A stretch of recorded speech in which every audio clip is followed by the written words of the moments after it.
النهارده بقى هنعمل مع بعض التوست. النهارده التوست ان شاء الله بتاعنا هيطلع كمان احلى من التوست اللي انتوا عارفينه كلكم. هقول لكم على المقادير بتاعته. النهارده هشتغل في نص كيلو من الدقيق، بس دقيق الحبه الكامله. هحط بقى في البدايه هحط له كوبايتين من الميه، واحط معاهم كمان واحده من البيض، وهنحط له معلقتين كبار من العسل الاسود، من زيت الزيتون معلقتين كبار، وهحط كمان معاهم معلقتين كبار من الخميره الفوريه، معلقتين كبار دي عشان مش مليانه. هحط كمان معاها ربع معلقه، ومعلقتين كبار من اللبن البودر. هنقلبهم بقى كده تقليبه مع بعض. بصوا بقى قلبناه مع بعض حلو. هنبدا بقى ننزل عليه بالدقيق.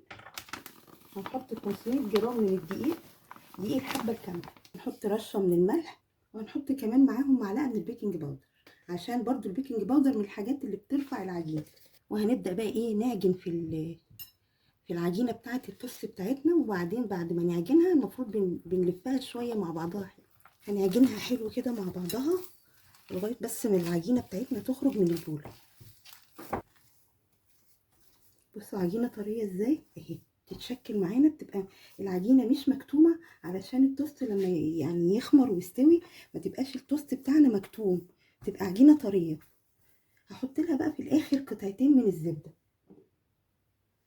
دي حاجه اختياري، لو حابين تسيبوه كده خلاص، بس دي بتديله صراحه طراوه في التوست لما بيستوي طعم حلو. ويفضل كمان تتحط بعد ما نبدا نعجن فيه، يعني واحنا بنلف العجينه في الاخر، يعني في الاخر بنبدا نحطها مش في البدايه. المفروض يعني كل ما هي ترتفع شويه ننزل تاني، يعني هي ارتفعت خلاص بقت هنا، نبدا ننزلها تاني، ونعمل الحركه دي كمان مره او مرتين علشان تكتسب كميه هواء كبير. بصوا بقى هي ارتفعت اهي. المفروض هعمل ايه؟ هنزل كده، انزل الهواء اللي فيها مره ومرتين كمان، علشان كل ما ترتفع وننزل الهواء اللي فيها هتكتسب هي كمان هشاشه اكتر. فانا هعملها معاكم كده وهترجع ترتفع تاني، وهنرجع ننزل برضو الارتفاع بتاعها ده لغايه ما يجي برضو ترتفع كمان مره، ونبدا نشكلها بقى ان شاء الله. ترتفع ازاي؟ بصوا كمان، بصوا الهشاشان اللي في العجينه احنا بقى عايزينها تبقى كده. هنبدا بقى ننزل كده بالراحه الهواء اللي فيها، وهنبدا بقى ايه نشكل في العجينه بتاعت التوست.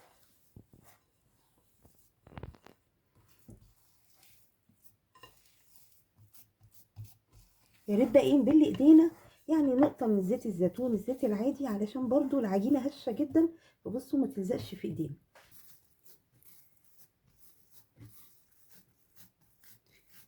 بصوا بقى هنفردها، وهنبدا بقى ايه هنعملها زي الرول كده. بصوا احنا حاطينها على مسحه من الزيت على الرخامه، فما لزقتش، عشان خلي بالكم العجينه دي طريه جدا. هنبدا بقى كده، بصوا زي الرول بالظبط، وندخلها ببعض كده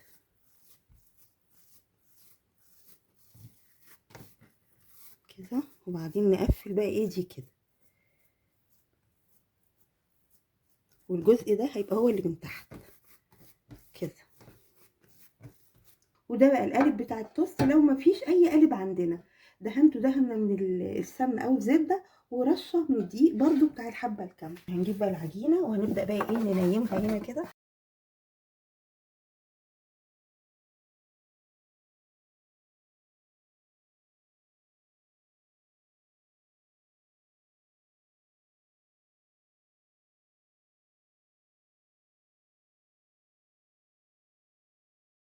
وبصوا بقى هسيبها تريح تاني، ترتفع تاني، يعني نفس الارتفاع لغايه ما توصل لهنا كده. هنبدا بقى ايه نشغلها، نشغل لها الفرن.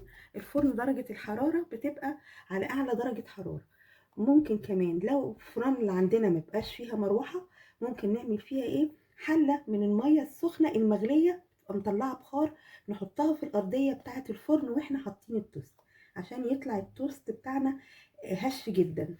بصوا بقى بعد ما عليت هندهن بس وشها، يا اما هتدهنوه بالميه، يا اما كده رشه من الزيت بسيطه، رشه بسيطه خالص، ونحط على وشها بقى اي حاجه انتوا بتحبوها.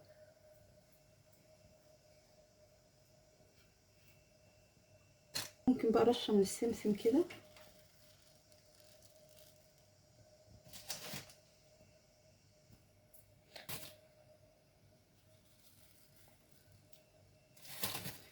معاها برضو حبة البركة.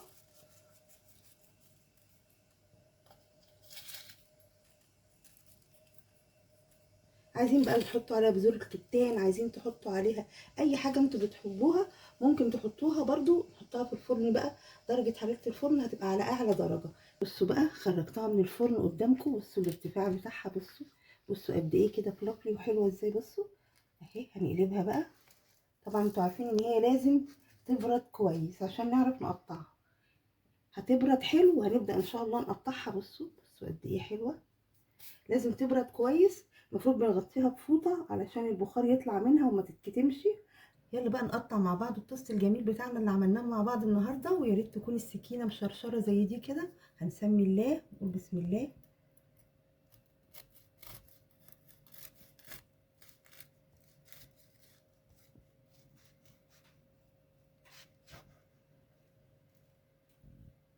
طبعا دي اول قطعة. بصوا عاملة ازاي. بصوا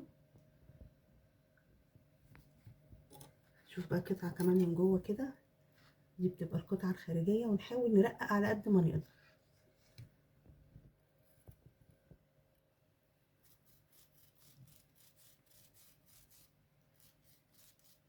نحط دايما ايدينا كده علشان واحنا بنقطع السكينة ما تجرحش في العيش بتاعنا كده.